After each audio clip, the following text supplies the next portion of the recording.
Le soleil de juin baignait la terrasse de cette villa bordelaise d'une lumière dorée. Sur les hauteurs de la ville, avec vue sur la Garonne qui serpentait au loin comme un ruban d'argent, la demeure d'Antoine Lefebvre se dressait, imposante mais étrangement silencieuse malgré l'animation qui y régnait. Des ballons roses et blancs dansaient doucement sous la brise légère. Un château gonflable aux couleurs vives occupait une partie du jardin parfaitement entretenu. Un buffet somptueux s'étalait sous une pergola fleurie, macarons colorés disposés en pyramide, fontaines de chocolat, petits sandwichs découpés en forme d'étoiles, et au centre, un gâteau à 3 étages décoré de paillettes comestibles et de 6 bougies délicates. 6 ans. Léa avait 6 ans aujourd'hui. Antoine Lefebvre, costume 3 pièces impeccable malgré la chaleur, observait la scène depuis la baie vitrée du salon. À 42 ans, ce PDG d'une entreprise viticole renommée avait l'habitude d'orchestrer des événements grandioses, de négocier des contrats à plusieurs millions, de diriger une équipe de 150 personnes. Pourtant, face à cette fête d'anniversaire, il se sentait démuni, presque étranger. Son regard s'arrêta sur une petite silhouette recroquevillée dans un coin de la terrasse. Léa, robe de princesse soigneusement choisie par la gouvernante, était assise seule sur une chaise, serrant contre elle une peluche élimée un lapin de riz que sa mère lui avait offert. Impassible au milieu des cris joyeux des autres enfants qui couraient en tous sens, elle fixait un point invisible à l'horizon. Ses longs cheveux châtains voilaient en partie son visage pâle, mais Antoine pouvait deviner cette expression qu'il connaissait trop bien depuis 2 ans. Ce regard qui semblait chercher quelque chose, quelqu'un qui ne reviendrait jamais. Monsieur Lefebvre? La voix de Marianne, sa gouvernante depuis 3 ans, le tira de sa contemplation. Les parents commencent à arriver pour récupérer leurs enfants. Souhaitez-vous dire quelques mots? Antoine hocha la tête, lissa machinalement sa cravate et s'avança vers la terrasse. Il salua poliment les parents, échangea quelques banalités sur la réussite de la fête, remercia chaleureusement pour les cadeaux. Tout était parfait. Du moins, en apparence. Lorsque le dernier invité fut parti, un silence étrange s'abattit sur la propriété. Les employés engagés pour l'occasion s'affairaient discrètement à ranger, effaçant méthodiquement toute trace de la fête. Au milieu de ce ballet silencieux, Léa n'avait pas bougé de sa chaise. Antoine s'approcha d'elle, s'accroupit pour se mettre à sa hauteur. « Tu as aimé ta fête, ma puce ?» Silence. Léa serra un peu plus fort sa peluche. « Regarde tous ces beaux cadeaux que tes amis t'ont apportés. Tu veux qu'on les ouvre ensemble ?» Un léger hochement de tête négatif. Presque imperceptible. Antoine sentit une douleur familière lui étreindre la poitrine. Cette même sensation d'impuissance qui le submergeait chaque fois qu'il tentait de franchir le mur invisible que sa fille avait érigé depuis la mort de sa mère. Claire était partie il y a 2 ans. Un accident de voiture, stupide et brutal. Elle revenait d'une séance de kinésithérapie quand un chauffard avait grillé un feu rouge. Antoine avait tout essayé depuis, les meilleurs psychologues pour enfants, des vacances extraordinaires, des cadeaux somptueux. Rien ne semblait atteindre Léa, comme si une partie d'elle s'était éteinte ce jour-là, avec sa mère. « Il y a encore une surprise pour toi, » murmura-t-il finalement, se raccrochant à ce dernier espoir. « Une artiste spéciale qui va venir faire des tours de magie et des sculptures de ballons. Elle sera là d'une minute à l'autre. » Pour la première fois de la journée, Léa tourna légèrement la tête vers lui. Pas un sourire, mais une lueur d'intérêt fugace dans ses grands yeux noisettes si semblables à ceux de Claire. La sonnette de l'entrée retentit à ce moment précis. « Ce doit être elle, » dit Antoine en se redressant. « Je reviens tout de suite. » Il traversa le salon d'un pas rapide, espérant que cette clown recommandée par son assistante saurait faire naître ce qui manquait cruellement à cette journée, le sourire de sa fille. Antoine ouvrit la porte, s'attendant à voir apparaître une femme aux cheveux multicolores, au nez rouge et aux vêtements extravagants. Ce fut tout autre chose qui s'offrit à son regard. Devant lui se tenait une femme d'une 30aine d'années, aux cheveux châtains coiffés en un chignon simple. Elle portait une salopette en jean sur un t-shirt blanc et tenait à la main une valise en tissu coloré. Pas de maquillage outrancier, pas de costume excentrique. Juste un sourire doux et des yeux d'un bleu profond qui semblaient lire en vous avec une troublante facilité. « Bonjour, je suis Zoé Morel. On m'a contacté pour l'anniversaire de Léa ?» Sa voix était chaude, légèrement rauque, comme si elle avait l'habitude de raconter des histoires à voix basse. Antoine fronça les sourcils, momentanément décontenancé. « Oui, c'est bien ici, mais, vous êtes la clown. » Un sourire amusé éclaira le visage de la jeune femme. « Je pratique l'art-thérapie et l'animation pour enfants. Je ne suis pas exactement une clown dans le sens traditionnel. Je n'ai pas de nez rouge ni de grandes chaussures, si c'est ce que vous attendiez. Elle marqua une pause, observant l'expression perplexe d'Antoine. Je peux repartir si ce n'est pas ce que vous souhaitez. Non, non, se reprit-il rapidement. C'est juste que, ma fille, c'est un jour spécial et... Elle traverse une période difficile, compléta doucement Zoé. Antoine la dévisagea, surpris par cette intuition. Comment le savez-vous? Votre assistante m'a brièvement expliqué la situation quand elle m'a contacté. Et puis? Elle haussa légèrement les épaules. Je reconnais ce regard. Celui d'un parent qui ferait n'importe quoi pour voir son enfant sourire à nouveau. Il y avait dans sa voix quelque chose qui dépassait la simple empathie professionnelle. Une compréhension plus profonde, presque personnelle. Entrez, je vous en prie, murmura Antoine en s'effaçant pour la laisser passer. Il la guida à travers la maison jusqu'à la terrasse où Léa n'avait toujours pas bougé. En voyant approcher cet inconnu, la petite fille resserra instinctivement son étreinte autour de sa peluche, comme un bouclier contre le non-point. Léa, voici Madame Morel qui est venue spécialement pour ton anniversaire, annonça Antoine d'une voix qu'il voulait enjouer mais qui sonnait faux, même à ses propres oreilles. Zoé posa doucement sa valise au sol et, au lieu de s'imposer avec de grands gestes ou des exclamations bruyantes comme l'aurait fait une animatrice traditionnelle, elle s'assit simplement sur une chaise à côté de Léa, respectant une distance prudente. Bonjour Léa. Tu as un très joli lapin. Comment s'appelle-t-il? Silence. Antoine s'apprêtait à intervenir, gêné, mais Zoé lui adressa un imperceptible signe de tête pour lui signifier que tout allait bien. Elle sortit alors de sa poche un petit origami représentant un lapin. J'ai un ami lapin aussi. Il s'appelle Gribouille parce qu'il a toujours les oreilles un peu froissées. Il est très timide, comme ton ami. Il n'aime pas parler aux inconnus. Elle posa délicatement l'origami sur la table, entre elle et Léa. Je vais te raconter un secret, les lapins sont des gardiens de rêve. Ils protègent nos souvenirs les plus précieux. C'est pour ça qu'ils ont de si grandes oreilles, pour mieux entendre nos pensées quand on les serre contre nous. Pour la première fois, Léa leva les yeux vers cette étrange visiteuse qui ne ressemblait en rien aux adultes habituels, ce qui la forçait à sourire, à parler, à aller mieux. Zoé ouvrit sa valise, en sortit un petit pot de bulles de savon. Tu sais ce que j'aime faire quand j'ai de la tristesse en moi? Je la souffle dans une bulle. Comme ça, elle peut voyager dans le ciel, devenir plus légère. Tu veux essayer? Sans attendre de réponse, elle trempa la baguette dans le liquide savonneux et souffla doucement. Une bulle se forma, irisée sous le soleil déclinant, et s'éleva lentement dans les airs. Dans cette bulle, j'ai mis ma peur des araignées, confia Zoé avec un air de conspirateur. C'est bête, hein? Une grande comme moi qui a peur de si petites bêtes. Un son presque imperceptible s'échappa des lèvres de Léa. Pas tout à fait un rire, mais quelque chose qui s'en approchait. Zoé lui tendit le flacon. Tu veux essayer? Après une hésitation, Léa posa son lapin sur ses genoux et prit délicatement la baguette. Elle la trempa dans le liquide, comme elle avait vu Zoé le faire, puis souffla timidement. Une minuscule bulle se forma et éclata presque immédiatement. C'est normal, la rassura doucement Zoé. Les bulles qui contiennent beaucoup de choses sont parfois plus fragiles. On réessaie ensemble? Elle posa sa main sur celle de Léa, si légèrement que c'était à peine un contact, et l'aida à souffler plus doucement. Cette fois, une bulle parfaite s'éleva dans les airs, dansant sous la brise. Tu as vu? Elle vole. Ta tristesse s'envole avec elle. Et alors, comme un miracle que même les cadeaux les plus extravagants n'avaient pu accomplir, un sourire petit, fragile, mais bien réel éclaira le visage de Léa. De l'autre côté de la terrasse, accoudé à la balustrade, Antoine observait la scène avec un mélange d'émerveillement et d'incompréhension.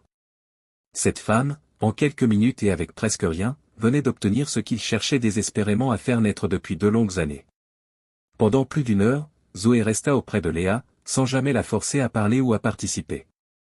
Elle sortit de sa mystérieuse valise des marionnettes à doigts, des petits instruments de musique, des livres aux illustrations délicates. Elle racontait des histoires où les personnages traversaient des tempêtes mais trouvaient toujours un phare allumé quelque part. Des récits où la tristesse n'était pas un monstre à combattre mais un compagnon de voyage qu'on apprenait à apprivoiser. Peu à peu, Léa s'animait. D'abord par de simples hochements de tête, puis par des gestes timides pour toucher les objets que Zoé lui présentait. Et finalement moment suspendu où Antoine dut se retenir de ne pas laisser échapper un sanglot par une phrase. Une simple phrase murmurée si bas que seule Zoé put l'entendre. Quand le soleil commença à décliner, baignant la terrasse d'une lumière ambrée, Zoé referma doucement sa valise. Il est temps pour moi de partir, Léa. Mais Gribouille aimerait beaucoup rester avec toi et ton lapin, si tu es d'accord? Léa serra le petit origami dans sa main et hocha la tête. Puis, dans un geste qui sembla coûter un effort immense à son petit corps tendu, elle se leva et fit quelques pas vers Zoé pour lui tendre son propre lapin en peluche. « Tu veux que je le garde cette nuit ?» demanda Zoé avec une infinie douceur. Nouveau hochement de tête. « C'est un grand honneur. Je te promets d'en prendre le plus grand soin et de te le ramener demain. Je pourrais lui montrer ma collection de coquillages. Est-ce qu'il aime les coquillages ? » Maman lui en montrait, avant, chuchota Léa d'une voix rouillée par le silence. Antoine, qui s'était approché pour raccompagner leur invité, sentit son cœur se serrer violemment. C'était la première fois que Léa mentionnait spontanément sa mère depuis des mois. Il raccompagna Zoé jusqu'à la porte d'entrée, incapable de trouver les mots justes pour exprimer ce qu'il ressentait. Comment cette inconnue avait-elle réussi là où tous avaient échoué?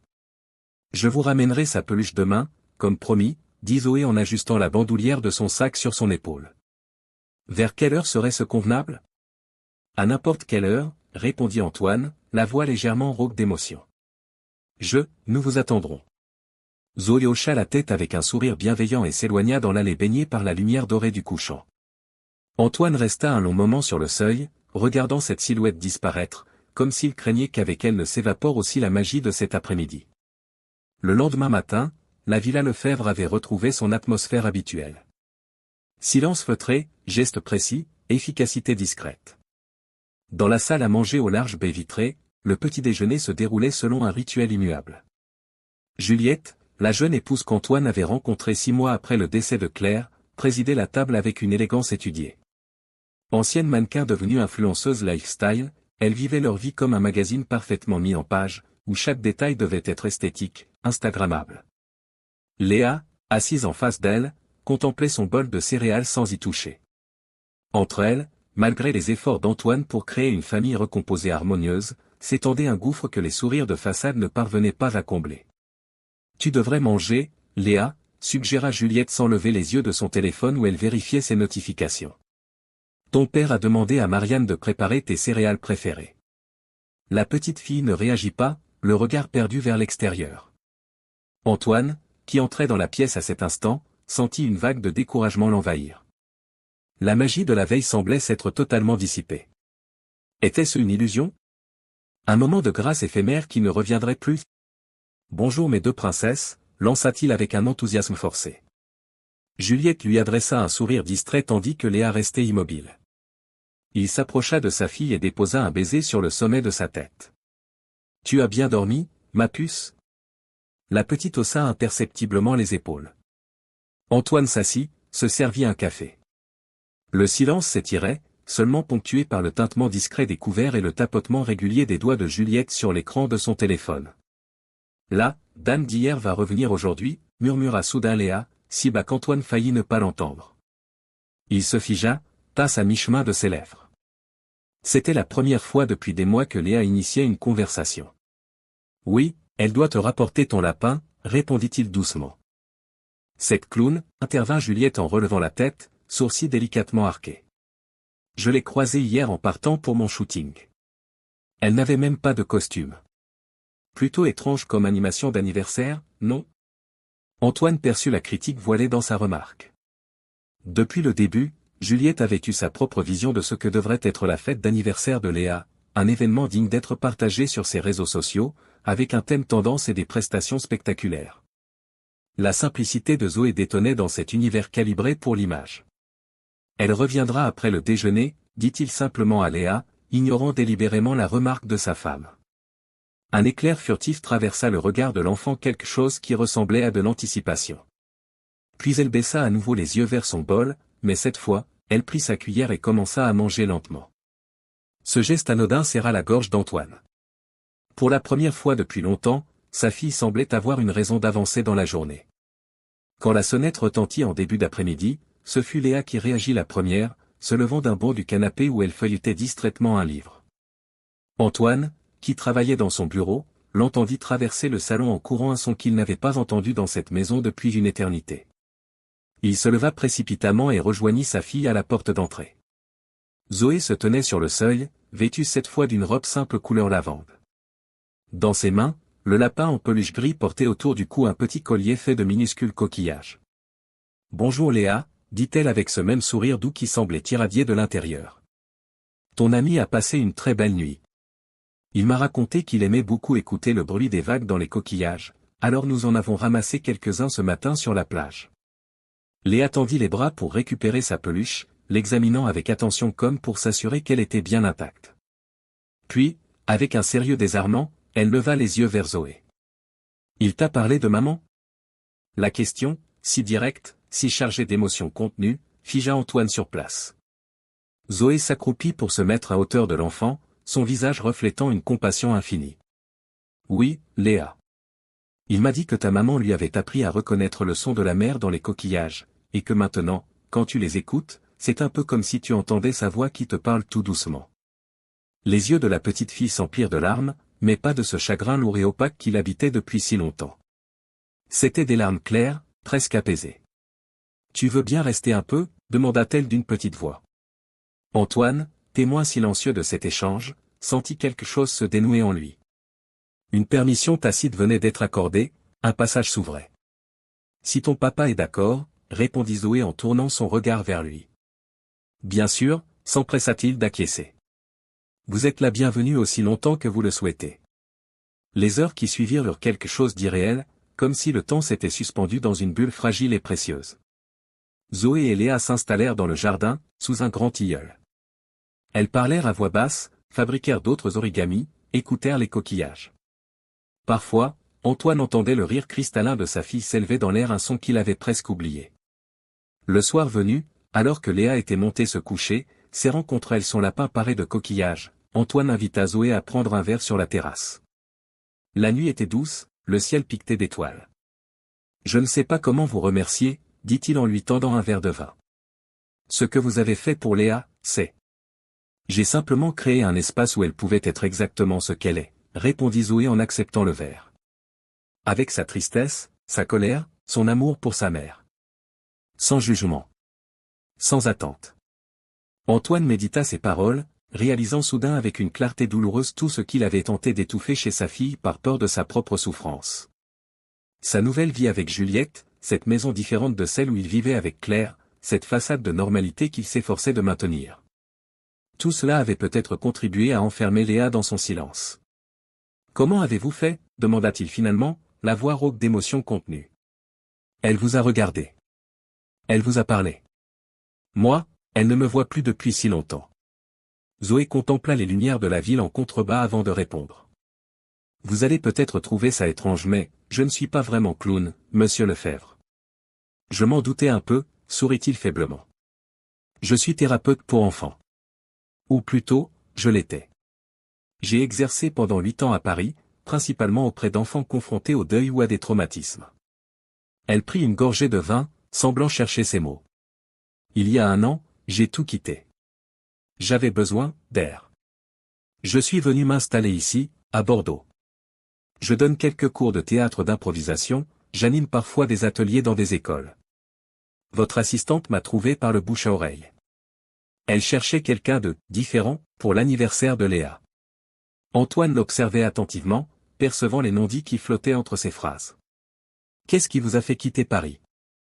Le visage de Zoé s'assombrit légèrement, une ombre passant dans son regard. « J'ai perdu quelqu'un aussi. Ma sœur cadette. Cancer. Ça a été brutal. » Elle détourna brièvement les yeux, comme pour reprendre contenance. « L'ironie, c'est que j'accompagnais des enfants en deuil tous les jours. Je croyais comprendre leur douleur. Et puis quand ça m'est arrivé, j'ai réalisé que je ne savais rien.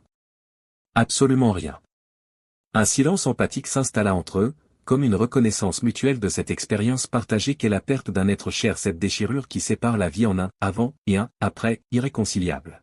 « Je suis désolé pour votre sœur » murmura Antoine. Zoé hocha légèrement la tête en remerciement silencieux.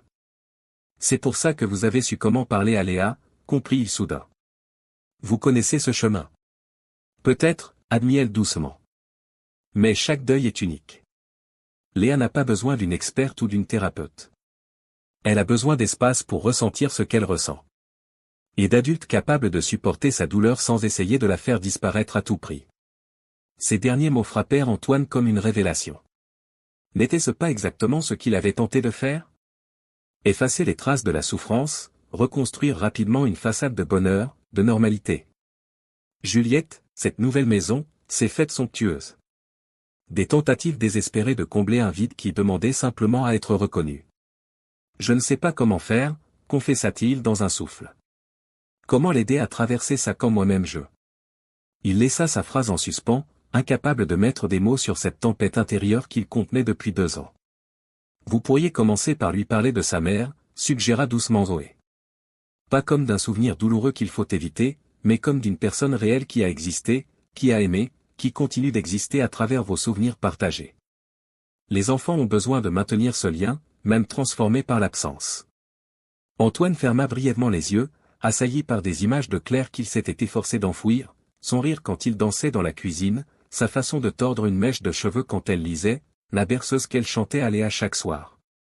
Je pourrais vous aider, offrit Zoé après un moment. Si vous le souhaitez. Pas comme thérapeute officiel, mais comme ami, compléta Antoine, surpris par sa propre audace. Un sourire doux éclaira le visage de Zoé. Comme quelqu'un qui comprend que certaines tempêtes ne peuvent pas être évitées. Seulement traversées. Cette nuit-là, longtemps après le départ de Zoé, Antoine resta sur la terrasse, contemplant les étoiles. Pour la première fois depuis la mort de Claire, il se permit de pleurer vraiment non pas les larmes contenues d'un homme qui doit rester fort, mais les sanglots profonds de quelqu'un qui reconnaît enfin l'ampleur de sa perte. À l'étage, dans sa chambre décorée de papillons luminescents, Léa dormait paisiblement, serrant contre elle son lapin au coquillage. Sur sa table de chevet, dans un cadre qu'Antoine avait presque oublié, une photo de Claire souriait dans la pénombre, comme une présence bienveillante enfin autorisée à revenir. Dans les semaines qui suivirent, Zoé revint régulièrement à la villa. Pas comme une employée ou une intervenante professionnelle, mais comme une présence douce et constante qui accompagnait père et fille sur ce chemin délicat qu'est la reconstruction après une perte. Peu à peu, Léa recommença à parler de sa mère d'abord à Zoé, puis à son père. Des souvenirs simples, des questions parfois déchirantes, des colères aussi.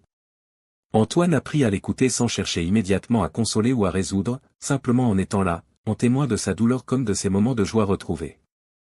Juliette, mal à l'aise face à cette intimité nouvelle qui se tissait entre Antoine et sa fille, une intimité où le souvenir de Claire était désormais ouvertement honoré, choisit finalement de partir. Ce n'était pas la vie qu'elle avait imaginée, expliqua-t-elle avant de faire ses valises. Et peut-être avait-elle raison.